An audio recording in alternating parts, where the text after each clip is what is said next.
anak-anak ini kan kadang manasik haji ya setiap hari ya. Betul. Kadang tawaf, sa'i, lempar jumroh, tahalul. Ya Allah, makan tape, dumam poda, capek dah gitu. Jadi harus sabar, bersyukur. Dengan apa? Boneka lah salah satunya medianya. Masya Allah. Dan storytelling, saya suka cerita.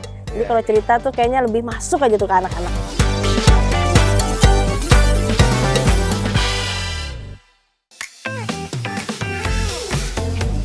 Pejuang langit kita kali ini adalah seorang pendakwah wanita yang memilih jalan dakwah dengan cara berbeda.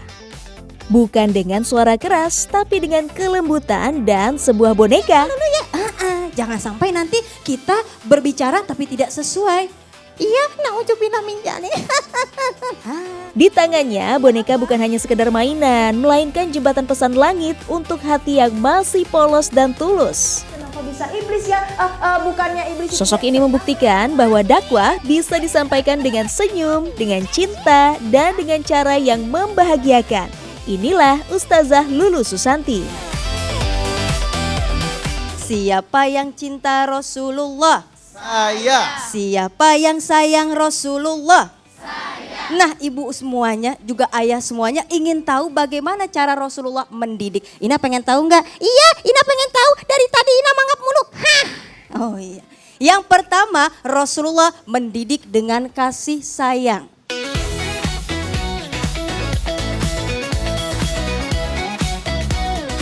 Dengan dongeng sebagai jembatan tausiah, efek-efek bunyian yang hidup, dan pantun-pantun segar yang selalu mengundang senyum, Ustazah Lulu Susanti menghadirkan dakwah yang terasa dekat dan menyenangkan.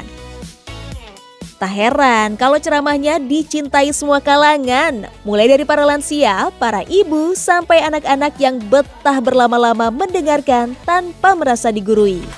Siapa di sini yang mau dengar cerita? Anak soleh. Anak soleh. Hah? Kampung semangat. Jadi kenapa sih alasan mendasar Ustazah itu selalu bawa Ina dalam berdakwah? Masya Allah, karena ini kan boneka ya. Jadi boneka ini lebih dekat dengan anak-anak. Dulu itu saya D2 tuh jurusan PGTK gitu. Kemudian juga S2-nya tuh ambil tentang storytelling. Membangun kecerdasan spiritual anak melalui kisah dalam Al-Quran. Jadi pengen nyampein kisah dalam Al-Quran, kemudian juga hadis, maka medianya boneka. Karena anak-anak tuh lebih dekat dengan imajinasi. Imajinasi mereka ini tinggi, boneka lah dipakai. Kemudian masa explore mereka tuh juga luas, tinggi. Akhirnya boneka lah dipakai. Jadi boneka ini kalau misalnya ada pesan-pesan, males sholatnya nih, males belajarnya nih, udah sampein dengan boneka. Jadi mereka jadi mengidentifikasikan diri mereka nih lewat boneka. Oh jadi nggak boleh jahil, nggak boleh males, nggak boleh durhaka sama orang tua. Jadi sampai pesannya lebih enak, anak-anak tuh lebih mudah gitu.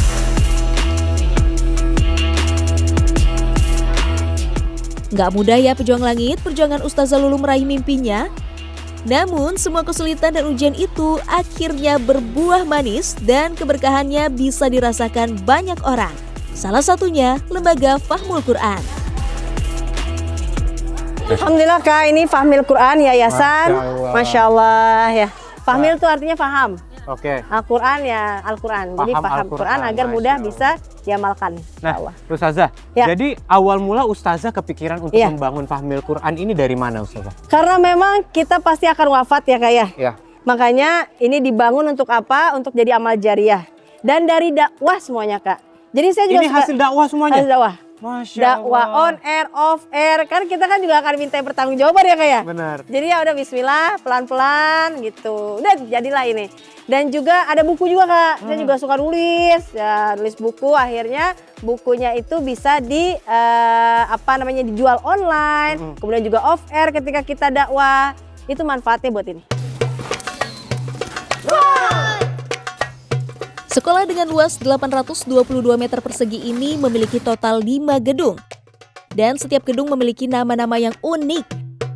Ada Gedung Lulu Susanti, Gedung Titing Marga Sang Ayah, Gedung Muhammad Imam Hanafi Sang Kakek, dan lainnya.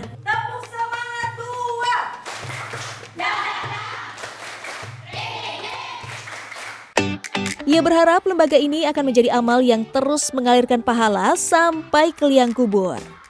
Perhatian pada pendidikan tak hanya pada anak-anak saja, ternyata juga pada para lansia loh. Ada RA juga? RA Rodatul Atfal, mereka Oke. pulangnya lebih awal. Baik. Ya, kemudian juga ada madrasah ya atau tingkat SD kelas 1 sampai kelas 6. Ada lansia, lansia tuh, Masya Allah. itu lansia kan ini ya, Lolita ya, lewat 50 tahun ya. Jadi semangat ngajinya kapan? Seminggu sekali, Jumat di ba'da asar, karena asar ini waktu yang diijabah doa. Ibu-ibu gabungan Jumat kedua pagi hari. Nah, jadi benar-benar ini dipenuhi sama pengajian. Masya Allah, satu sekolah yang sederhana namun penuh keberkahan. Di madrasah ini, ilmu tak mengenal usia, semuanya bisa belajar.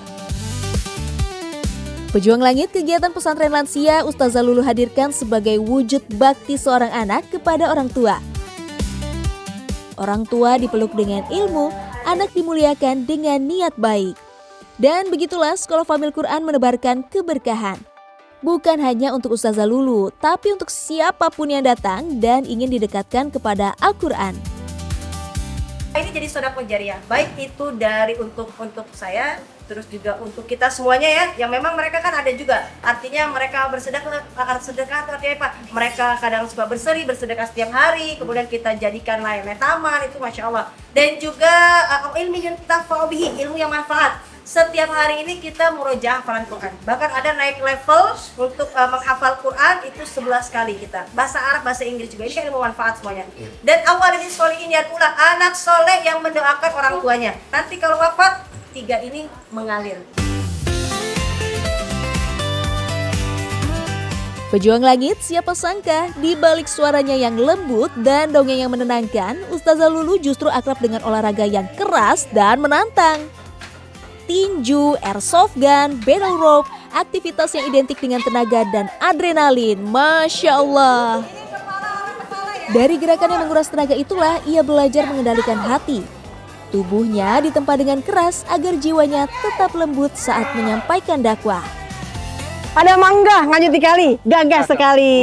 Mantap. Karena emang karate ini adalah hobi saya. Ayah TNI, pelatih karate juga. Jadi benar-benar kita kecil ini walaupun sosok putri harus menjadi kuat, gitu ya. Harus siap. Nah, ada di jiwa karate ini. Tak hanya menyukai karate, Ustazah Lulu bahkan dikenal sebagai atlet sabuk hitam di cabang olahraga asli Jepang ini loh. Kecintaannya pada karate ditanamkan sejak kecil oleh sang ayah. Bersama kakaknya, Lulu kecil rutin berlatih, bukan hanya menguatkan raga, tapi juga ditempa dalam disiplin dan keteguhan. Baginya, seorang muslimah harus kuat, bukan hanya secara jasmani, tapi juga rohani, agar lembut dalam akhlak, tegas dalam prinsip, dan siap mengabdi. Masya Allah.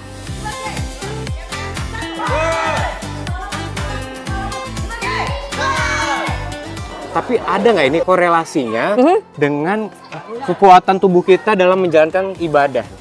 Iya, karena memang kan ada Khalifah Umar bin Khattab, ini jiwanya kuat ya, Masya Allah luar biasa. Tapi artinya apa? Kekuatannya ini untuk beribadah pada Allah. Makanya kalau kita makan sekalipun ya, doa kita kan bukan hanya untuk bisa sehat, tapi juga untuk bisa terjauh dari panasnya api neraka. Artinya apa? Siap untuk bisa beribadah. Karena bukan hanya untuk kenyang, tapi untuk fisik kita nantinya untuk bangun sholat malam, untuk bisa nantinya kuat zikir, baca Quran. Itulah fungsi olahraga. Gitu. Mens sana in corpore sano, akal yang sehat terdapat pada jiwa yang kuat. Salah satu target dakwah Ustazah Lulu memang anak-anak. Baginya mengajar anak-anak seperti mengukir tulisan di atas batu yang tidak akan luntur. Ia percaya ilmu yang didapat anak-anak tidak mudah hilang karena lupa. Pejuang Langit menjadi seorang pendakwah sebenarnya bukan cita-citanya yang utama. Sejak kecil, sosok yang membidangi studi tafsir ini dulunya punya 10 cita-cita. Masya Allah. Dan jadi pendakwah itu termasuk cita-citanya yang ke-10. Dan alhamdulillah semuanya terwujud. Di kanan gunung, di kiri gunung, di tengah-tengahnya ada pohon pepaya. Saya bingung, kakak juga bingung. Iya. Kenapa ya? Gitu ya. Jadi namanya cita-cita tuh ada 10 kak. Saya dulu masuk pondok pesantren. Namanya pesantren kita kayak penjara suci gitu ya. Ya Allah, kita nggak bisa ngapa-ngapain. Akhirnya saya nulis buku, saya kirimlah ke majalah. Dulu tuh namanya ada majalah tabloid segala macam. Ada 10 cita-cita di situ saya tulis salah satunya. Akhirnya jadi buku tuh. Paling akhir pendakwah. Kenapa? Karena memang pendakwah ini adalah kemauan ibu saya. Jadi waktu itu pernah ada perselisihan antara ibu dan ayah. Ayah saya bilang, "Lulu ikut ujian karate ini untuk menaikkan sabuk hitam. Ini udah final nih. Kita sabuk hitam baru nanti ada dannya banyak kan." Ibu saya bilang, "Lu ada audisi." Gitu kan? Ada audisi pendakwah. Akhirnya situ saya bingung. Waduh, ayah saya apa ibu saya? Akhirnya saya ikut ridhollah fi ridho walidain, wasuhtullah fi suhti walidain. Ridhonya Allah tergantung pada ridho orang tua, murkanya juga. Kita pilihlah ibu. Masuk kan ternyata dalam kompetisi dakwah itu masuklah Jakarta. Jakarta kemudian mewakili kita ke TV. Alhamdulillah dari situ banyak program-program. Alhamdulillah bisa untuk bermanfaat di layar kaca. Alhamdulillah. Masya Allah, inilah bukti bahwa bakti kepada orang tua memang sehebat itu. Dengan mengikuti pilihan sang ibu, langkah demi langkah nama Lulu Susanti mulai melejit. Bukan karena ambisi semata, tapi karena keberkahan ketaatan. Dari situlah Allah bukakan jalan yang tidak disangka-sangka. Perlahan ia mengisi layar televisi, mulai dari program kultum, berbalas pantun, berdongeng, sampai dipercaya menjadi juri pendakwah kecil. Menggapai banyak cita-cita tentu tak mudah, namun Ustazah Lulu menjalaninya dengan ikhtiar dan amalan yang tak pernah ia tinggalkan. Alhamdulillah. Tapi yang namanya mengejar cita-cita kan kita butuh keistiqomahan. Betul. Supaya tetap istiqomah, tetap semangat, apa sih amalan yang menyertai Ustazah selama ini? Masya Allah. Ini penting banget ya, insya Allah mudah-mudahan menjadi semangat untuk kita semuanya. Innamal ilmu bitta'allum, ilmu didapat dengan cara belajar. Apa aja amalannya? Pertama tentunya kita harus nantiasa bakti sama orang tua ya. Ini bakti ini jadi penting banget karena kenapa? Berkahnya ilmu itu dari orang tua kita. Terus yang kedua apa? Ta'zim. Ta'zim itu artinya memuliakan, menghormati guru. Jadi saya pernah diajarin ya sama mudir ya, di pondok. Walaupun kita nggak ngerti apa yang diomongkan, tapi itu tentang ilmu, maka dengerin aja. Itu justru menjadi keberkahan.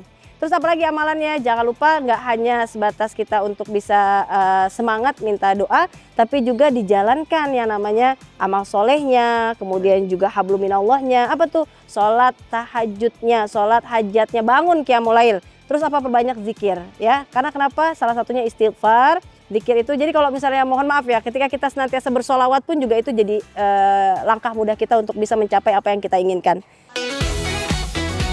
Pejuang langit, kegigihannya menuntut ilmu rupanya telah mengalir sejak generasi sebelumnya. Mulai dari almarhum sang kakek, yaitu sosok pencinta ilmu yang gemar belajar hingga ke Mesir. Masya Allah. Semangat itu diwariskan, tumbuh, dan terus hidup. Kecintaan pada ilmu pun telah Ustazah Lulu rasakan sejak kecil. Saat sang ibunda rutin mengajar ngaji dari rumah ke rumah, Lulu kecil selalu ikut melangkah. Dan ketika sedang mondok di pesantren, ia pun ikut mengajar bersama ibunda, belajar, berbagi, dan menanam benih dakwah sejak usia belia. Jadi ibu ini tegas ya, disiplin. Kita tuh punya jadwal ya, ketika untuk bisa ngafal Quran, misalnya ada hafalan Quran, oke, ini minggu ini harus beres surah An-Naba, minggu ini harus beres surah Al-Mulk. Itu sudah ada dimanapun divisualisasikan. Kakak bisa bayangin ini tuh di copy gitu ya. Artinya nih lembaran Quran kemudian dijadikan banyak ya, ditaruhlah di tembok, ditaruhlah di meja makan tuh ada plastik ya. Jadi kita makan pun lihat Al-Quran gitu. Dan ba'da maghrib tuh nggak boleh keluar rumah, benar-benar harus bisa murojaah hafalan Quran. Jadi itulah sosok ibu itu penting. Madrasatul ula, ibu adalah pendidik yang pertama. Kalau ayah tugasnya nyari nafkah, dan beliau ini amat sangat disiplin di olahraga. Jadi ketika saya sakit mata, ibu Lulu sakit mata, makanya baca Quran, kata ibu saya gitu. Kata ayah saya, makanya lari pagi ya, jangan sampai tinggal olahraga. Jadi dua-duanya ini menyempurnakan lah. Insya Allah yang pertama kita kuatkan niat kita dalam bersedekah hanya untuk Allah semata. Bagi Ustazah Lulu, belajar itu nggak ada batasan, mulai dari buayan dan baru berakhir sampai ke liang lahat. Pokoknya tidak ada kata berhenti untuk mengejar mimpi. Ia pernah menjuarai The Best Al-Quran Recitation dalam ajang WMA World Muslimah Award pada tahun 2014. Dari situlah ia bertemu dan berinteraksi dengan muslimah dari seluruh dunia, ikut banyak kegiatan sosial internasional peduli Palestina. Alhamdulillah semua cita-citanya terkabul, tapi jalannya nggak mudah, tantangan dan ujiannya luar biasa. Kita hidup di dunia pasti ada ujian. Dan kadang kita tuh kalau nggak diuji, kita nggak tahu kualitas mental kita, keimanan kita gitu kan. Kita butuh Allah tuh sampai mana. Jadi masa COVID-19 adalah tahun yang terendah, tahun yang sedih karena ayah wafat. Kemudian ayah wafat, berapa minggu kemudian itu nenek wafat. Ya Allah, jadi itu adalah titik terendah yang insya Allah mudah-mudahan ini menjadikan semangat kita. Jadi dari titik terendah, ya Allah kayaknya zilzal tuh kayak goncangan banget buat bisa netap langkah tuh. Ya Allah susah banget ya Allah gimana gitu. Putus asa tidak, tapi ada kayak yang benar-benar kayak aduh kayak lemes nih, kayak benar-benar nggak kuat nih gitu. Karena yang semangatin kan ayah ya. Tapi alhamdulillah kata ustadzah kita, ada pengajar juga di sini mengatakan bahwa pintu surga ini ada dua, satu ayah, satu ibu. Ketika ayah sudah wafat, maka jaga ibunya. Insya Allah mudah-mudahan ini menjadi ladang keberkahan kita semuanya insya Allah. Pejuang Langit kehilangan sosok ayah yang selalu memberikan semangat, bahkan harus berpisah dengan 3 orang terkasih dalam satu waktu, tentu menjadi pukulan yang sangat berat bagi Ustazah Lulu. Namun, iman menjaganya agar tak tenggelam dalam duka yang berlarut-larut. Justru dari masa paling gelap itulah langkahnya semakin mendekat kepada Allah Subhanahu wa Ta'ala. Duka berubah menjadi doa, air mata menjadi kekuatan, dan ujian menjadi jalan untuk semakin kokoh bersandar kepadanya. Ada 3 ya yang senantiasa saya dawamkan. Yang pertama ini adalah qiyamul lail. Wa minal laili fatahajjad bihi nafilatan lak asa yab'atsaka rabbuka maqaman mahmuda. Jadi sepertiga malam ini bangun. Untuk apa? Kita qiyamul lail artinya menghidupkan malam dengan sholat tahajud. Tutuplah dengan witir, walaupun minimal 2, kemudian tutup witir 3 rakaat atau 1 rakaat. Jadi setelah tahajud ini udah kita curhat kepada Allah. Karena kenapa? Semua pasti punya masalah ya. Tapi ketika kita curhat kepada Allah, rasanya tuh kayak plong. Kita hadirkan Allah di sini.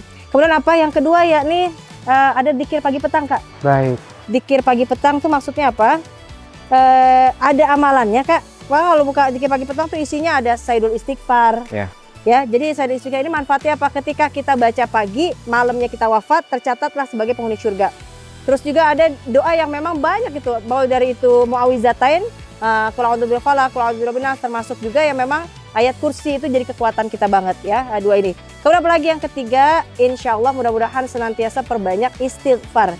Jadi saat sedih itu saya coba untuk istighfar, astagfirullahaladzim, dimanapun gitu ya, walaupun memang berat, tapi inilah istighfar ini. Kenapa? Kalau lazim istighfar, mendawamkan istighfar, apa kata Rasulullah? Man lazimal istighfar ja'alallahu min kulli hammin faraja wa kulli dhaiki makhraja wa razaqahu min haitsu la yahtasib. Siapa yang dawam istighfarnya, dawam itu artinya terbiasa, nggak anggot-anggotan. Tapi jaga istighfarnya, maka dapat 3 dari Allah. Pertama, yang susah jadi mudah.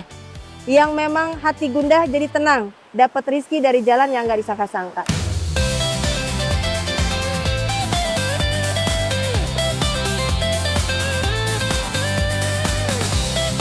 Ustazah Lulu tak pernah pilih-pilih tempat berdakwah, meskipun harus menempuh perjalanan sulit ke pelosok negeri. Selama sudah berjanji, ia akan berusaha datang. Masya Allah, baginya janji adalah amanah, dan dakwah adalah panggilan hati. Dan di setiap langkah itu ada satu sosok yang setia mendampingi, yaitu ibu tercinta. Gimana Umi melihat Ustazah Lulu sekarang yang udah jadi pendakwah di seluruh Indonesia nih Umi? Ya, alhamdulillah pasti ya bangga ada, tapi ya tetap kita harus ingatkan juga, walaupun udah terkenal, walaupun udah dikenal di mana-mana, tetap harus rendah hati. Kadang jamaah itu suka banyak yang nggak nyangka, bisa ya ustazah sampai ke tempat kita gitu. Menemaninya dari satu daerah ke daerah lain, berkeliling Indonesia, bahkan hingga ke luar negeri, sang ibunda dengan ikhlas menjadi teman safar, menjadi doa yang berjalan, dan kekuatan yang tak pernah terlihat namun selalu terasa. Ya, insya Allah mudah-mudahan tetap istiqomah, tetap melayani siapapun yang ingin dapatkan pencerahan gitu ya. Jadi kita nggak pilih-pilih, nggak boleh pilih-pilih siapapun itu. Jamaahnya, audiensnya, siapa aja. Jadi kalau niat karena Allah, apapun itu nikmat. Pejuang Langit dari Ustazah Lulu Susanti, kita belajar kalau dakwah tak selalu tentang mimbar yang tinggi, tapi tentang hati yang rendah dan langkah yang setia. Dari dongeng dan boneka, dari disiplin karate, dari luka kehilangan, hingga kekuatan iman, semuanya menyatu membentuk jalan pengabdian yang utuh. Ia mengajarkan kita bahwa bakti kepada orang tua melahirkan keberkahan, menuntut ilmu melahirkan cahaya, dan menepati janji melahirkan kepercayaan. Itulah rahasia dakwah yang hidup dan membekas. Dan mungkin inilah pesan terbesarnya, siapapun kita, dimanapun kita berada, selama kita melangkah karena Allah, langit akan selalu membuka jalan. Dan orang-orang yang berjihad untuk mencari keridhaan kami, benar-benar akan kami tunjukkan kepada mereka jalan-jalan kami. Dan sesungguhnya Allah benar-benar beserta orang-orang yang berbuat baik.